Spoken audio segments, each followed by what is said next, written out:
Olomuguono Nsanawo. Ayi kama wera kwa wetufetu tukufu. Bere chiko chako ekinywevu. Ayi kama kulira okusaba kwaffe.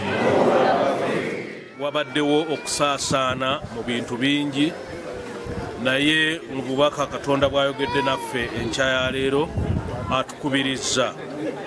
Bwe yali ateekateeka okulinnya okugenda mu ggulu yategeeza abayigirizwa be nti mujja kusaasaana era mmanyi nti mu nsi mulimu ennaku naye mugume kubanga nze mpangudde. Kale buvunaanyizibwa bwaffe muweereza omujja ng'abakumaakuma okukomawo newankubadde nga twetooloddwa omuyaga n'okusoomozebwa wakati mu mayengo n'omuyaga.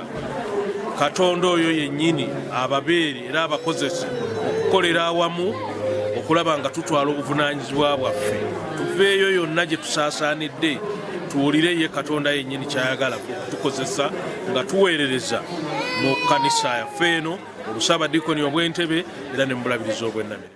Awamu n'abaana baffe tubuweereza buno bw'abayitidde okubeera ab'amazima era n'abeesigwa abakulemberenga amagenda gammwe n'amadda gammwe era omukisa gwa Katonda Kitaffe n'Omwana n'Omwoyo Omutukuvu gubakulemberenga kaakano mirembe n'emirembe. Download the app on App Store or Google Play Store now. Vision Digital Experience, the future of media.